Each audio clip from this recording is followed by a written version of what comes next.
नमस्ते दोस्तों, बी ए turtle trading और इन्वेस्टिंग में आपका स्वागत है।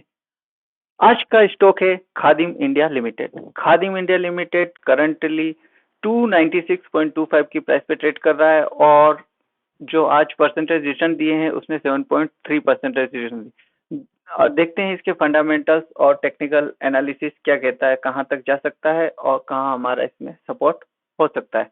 तो वीडियो स्टार्ट करने से पहले आपसे रिक्वेस्ट है, जो भी नए व्यूअर्स हैं प्लीज चैनल को सब्सक्राइब कर दें और बेल आइकन प्रेस कर दें ताकि आपको वीडियो की नोटिफिकेशन तुरंत मिलने लग जाए।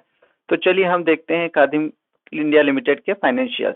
तो खादिम इंडिया लिमिटेड के फाइनेंशियल अगर आप देखेंगे तो खादिम established in 1981 as Asian Footwear Industries Private Limited was involved in the wholesaling and distribution of branded basic utility footwear.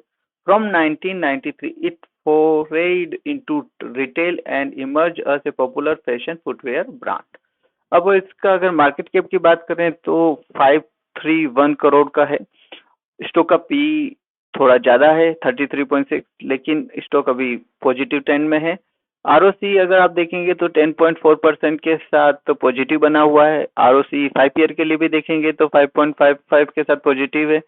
Profit variation जो है वो 15.6% है जो कि नेगेटिव में है, तो मतलब प्रॉफिट इसका घट रहा है।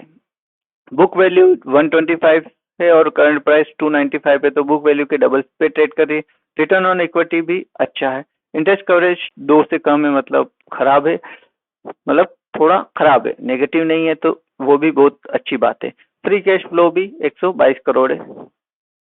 तो कंपनी ओवरऑल ठीक ठाक है, मतलब बहुत अच्छा परफॉर्मेंस के हिसाब से भी नहीं कह सकते, क्योंकि हम जब मल्टीबैगर्स स्टॉक सर्च कर रहे होते हैं, जब मार्केट डाउन होता है तब हम सर्च करते हैं कि स्टॉक का पी कम से कम हो, आरओसी जो हो 15-20 से ज्यादा हो, आरओसी 5 ईयर का भी 15-20 से ज्यादा हो, प्रॉफिट वेरिएशन भी 20 से ज्यादा हो, रिटर्न ऑन इक्विटी भी 20 से ज्यादा हो।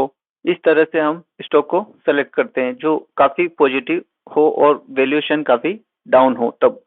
अब देखिए यही चीज अगर आप थोड़े समय पहले देखते तो बुक वैल्यू से भी आपको ये सस्ते में या बुक वैल्यू के जो भी रेशियो है उससे कम में प्राइस में आपको मार्च में आपने देखा। मेरे पिछले वीडियो में भी मैंने बताया था और जो मैंने how to find fundamental stocks का जो वीडियो मैंने अपलोड किया है, आप उसको भी जाके देखिए कैसे हम फंडामेंटल स्टॉक्स को कम प्राइस में पा सकते हैं। तो वो उसके लिए एक मार्केट का टाइमिंग होता है। आप उस समय अगर ये फंडामेंटल स्टॉक स्कैनर आप रन करेंगे तो आपको जो स्टॉक्स मिल रहे हैं जिसका फंडामेंटल्स काफी अच्छा है और वैल्यूएशन उस समय डाउन चल रही है, क्योंकि मार्केट भी ओवरऑल डाउन है तो वैल्यूएशन भी डाउन चल रही है। क्योंकि अब देखिए यहाँ पे मार्केट भी गिर रहा था तो स्टॉक भी गिर रहा था। अब स्टॉक अच्छा है तो जब मार्केट बढ़ रहा है तो स्टॉक भी अब बढ़ रहा है।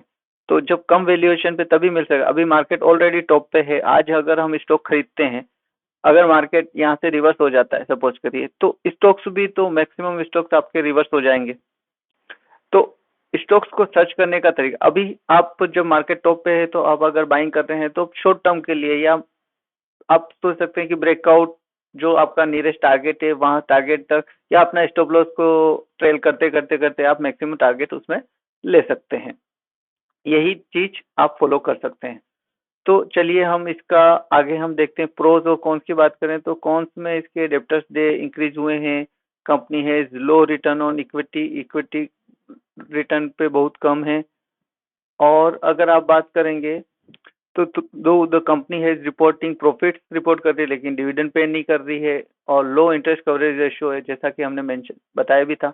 Company has delivered a poor sales growth भी पुअर है। अगर पीएस कंपैरिजन बात करें तो मेट्रो ब्रांड सबसे बड़ी ब्रांड लगती है footwear, metro, Relaxo footwear, Bata India, campus, Mirza, Shri leather, ये सब कंपनियां हैं।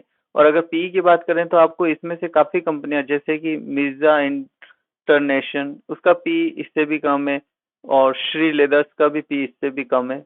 उनका सेल्स की और ये दूसरी चीजें आपको कंपेयर करनी पड़ेगी। आप भी एनालिसिस करके अपना वीडियो क्या मतलब शेयर अपना खुद का एनालिसिस करके भी उसमें आप इन्वेस्ट कर सकते हैं। बस आपको अपने पे ऊपर कॉन्फिडेंस होना चाहिए कि आप जो एनालिसिस कर रहे हैं वो अच्छे से कर रहे हैं या नहीं है। चलिए फिर खादिम का हम चार्ट देख लेते हैं। ये देखिए इसका मंथली चार्ट है। अब मंथली चार्ट में इसने जो ये लो बनाया हुआ है, आप देखिए 70-80 रुपए, जो कि इसकी बुक वैल्यू से भी कम का लो है, मार्च 2020 के आसपास का।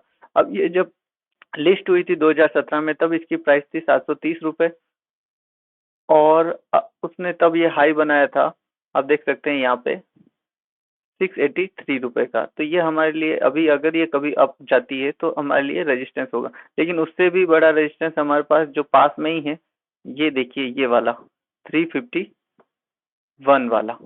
अब 351 से भी पास में एक और रेजिस्टेंस है, आप देख सकते हैं, जो इसने हाई बनाने की कोशिश की थी, और ये हाई नहीं, मतलब ये हाई बनाने की कोशिश की थी, लेकिन क्या हुआ है कि वो अगेन रिवर्स वहां से सेलिंग आ गई और प्राइस नीचे आ गई, तो 327 रुपए का जो है। तो अभी अगर ये अभी, अब देखिए ये जो कैंडल की क्लोजिंग है और इस कैंडल की भी क्लोजिंग, इन दोनों कैंडल की क्लोजिंग के आसपास ही प्राइस ट्रेड कर रही है। अगर ये इसके ऊपर निकलती है तो एक बार इसको टच करके आ सकती है, और तो प्राइस अप ट्रेंड में है। आप देख सकते हैं पिछले मार्च से प्राइस अप ट्रेंड में है, लेकिन अभी ये अपने रिजेक्शन पॉइंट के पास में भी है। ऐसा नहीं है कि ये सपोर्ट के पास में है, रिजेक्शन पॉइंट के पास में है। तो ये एक फंडामेंटल स्टॉक हो सकता था, लेकिन क्या है कि अगर ये हमें नीचे मिल जाता तो हमें बेटर प्राइस होती। अभी ये ब्रेकआउट कर रहा है, सही बात है, लेकिन रिजेक्शन पॉइंट भी तो सामने ही है। अगर इस तरह के स्टॉक्स में हम आज इन्वेस्ट कर देते हैं तो हमारे लिए स्टॉप लॉस कहाँ होगा? अगर यहाँ से ये रिजेक्शन लेके अगेन ये ईएमए के सपोर्ट लेने आए मंथली में और फिर ऊपर जाएगा, तो आपका स्टॉप लॉस तो कम से कम इस वाले जो कंसोलिडेशन है इसके नीचे होगा, जो कि आपका 212, 213, 214 रुपए के आसपास स्टॉप लॉस होगा। तो ट्राई, आप हमेशा स्टॉक्स को जो लॉन्ग टर्म के लिए बाय कर रहे हैं, तो जब रिवर्सल हो रहा हो बोलिंजर बैंड के बॉटम से मंथली चार्ट में, या ईएमए के आसपास कंसोलिडेशन कर रहा हो, मतलब 20 ईएमए के आसपास कंसोलिडेशन कर रहा हो और वहां से ऊपर जा रहा हो, तब उसमें आप बाइंग करिए। अभी ऐसा नहीं है कि ये ऊपर नहीं जा सकता, ऐसा भी नहीं है देखिए, लेकिन अभी ऊपर से भी देखिए ट्रेंड लाइन आ रही है, ये आ रही है ट्रेंड लाइन यहाँ से, ये देखेंगे तो ये वाली प्राइस के साथ ट्रेंड लाइन आ रही है। अब ये ट्रेंड लाइन भी आपके रिजेक्शन का काम करेगी। अब इसको अगर आप, ये ब्रेकआउट कर देता है, सपोज करिए यहाँ से इसने इसको ब्रेकआउट करके ऊपर क्लोज हो गया, लेकिन हमेशा ब्रेकआउट 100% सक्सेस होते हैं ऐसा भी जरूरी नहीं है। ऊपर में आपका ये मंथली चार्ट है, तो मंथली कैंडल ऊपर क्लोज होनी चाहिए, उसके बाद आपको उसकी वो वैल्यू मिलेगी जो आप लेना चाहते हैं, राइट।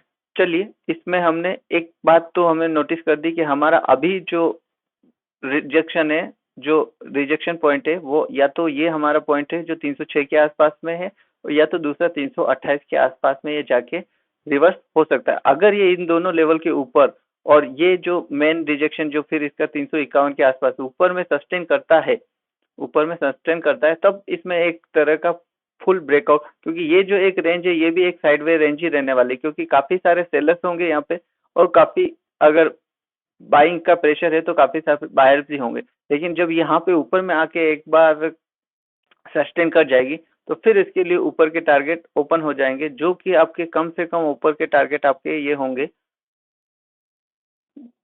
495 के, यहाँ से ऊपर में सस्टेन करती है तब, और फिर ऊपर और जाती है तो फिर आपका पूरा टारगेट आपको मिल सकता है। अब नीचे से भी आप इसमें ट्रेंड लाइन देख सकते हैं।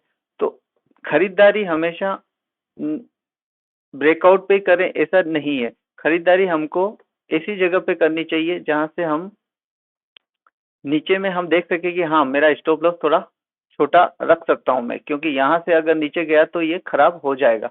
तो अब यहाँ पे देखिए, तो ये मेरा नीचे की ट्रेंड लाइन बनती है, तो प्राइस या तो आप ये वाली ट्रेंड लाइन फॉलो कर सकते हैं, और दूसरा अगर है तो ये एक हॉरिजॉन्टल सपोर्ट लाइन बन जाती है लगभग। आप देख सकते हैं ये वाली जो प्राइस है और ये वाली प्राइस है लगभग एक ही पॉइंट पे बॉटम बनाती है, ये देख सकते हैं ये। तो एक आपका ये पॉइंट बनता है जो सपोर्ट बनता है आपका 188 का, और ऊपर में ब्रेकआउट होगा तो ये एक और दो रिजेक्शन पॉइंट आपके सामने खड़े हैं, इन दोनों को ब्रेक करके ऊपर क्लोज होता है तो आपको ये टारगेट 495 का टारगेट इसमें मिल सकता है। बाकी ओवरऑल स्टॉक 2020 से ही पॉजिटिव में चल रहा है।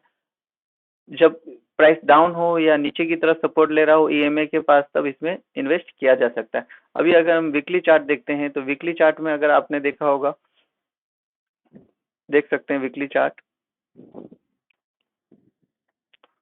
अब ये वीकली चार्ट में भी हमारे जो ट्रेंड लाइन है उसके आसपास इसने एक बार दो, पहली बार यहाँ लिया, दूसरी बार यहाँ लिया। अगर इसके आसपास हम लेते तो अभी हमारे पास काफी रिटर्न होता, लेकिन अगर हम यहाँ पे लेते हैं तो अगेन अगर ये नीचे आ जाएगा तो हम काफी सारे लॉस में होंगे और हमें इंतजार करने के अलावा हमारे पास कोई ऑप्शन नहीं होगा, क्योंकि जो मैक्सिमम टाइम जो इन्वेस्टर्स होते हैं वो स्टॉप लॉस नहीं लेते हैं। मैक्सिमम टाइम जो इन्वेस्टर्स होते हैं वो अगर नीचे जा रहे हैं तो हम लंबे समय तक इन्वेस्ट रहेंगे, यही सोच के चलते हैं। और फिर अगर बहुत नीचे चला जाता है तो अगर इन्वेस्टर्स को भी सही समय पे इन्वेस्ट करना चाहिए और अपना स्टॉप लॉस भी रखना चाहिए, ताकि वही पैसा दूसरे स्टॉक्स में इन्वेस्ट करने के भी काम आ सकता है। और अगर हम मैं इसका डेली चार्ट देखता हूँ, डेली चार्ट देख सकते हैं आप। डेली चार्ट में ये देखिए बॉलिंजर बैंड का यहाँ पे ब्रेकआउट दिया था, ब्रेकआउट से आप जो कैंडल बनी उसी का स्टॉप लॉस के साथ उसमें ट्रेड कर सकते हैं। और अब देखिए इसने उसमें अच्छा रिटर्न 255 से 296 का रिटर्न दिया है। तो एक पर्टिकुलर कैंडल पे आप ट्रेड कर सकते हैं, जो कि एक खास कैंडल हो, जो ब्रेकआउट कैंडल हो, जो या तो सपोर्ट के पास से हुई हो या तो ब्रेकआउट हुआ हो। अगर आप रेजिस्टेंस के पास ही ट्रेड करेंगे तो आपको टारगेट लंबे लेना मुश्किल हो जाएगा। आपको अगर वीडियो पसंद आया और जो कंसेप्ट मैंने समझाने की कोशिश की अगर समझ में आया हो तो प्लीज वीडियो को लाइक करें, चैनल को सब्सक्राइब करें और हमारे साथ बने रहें बी ए टर्टल ट्रेडिंग और इन्वेस्टिंग में। Thank you.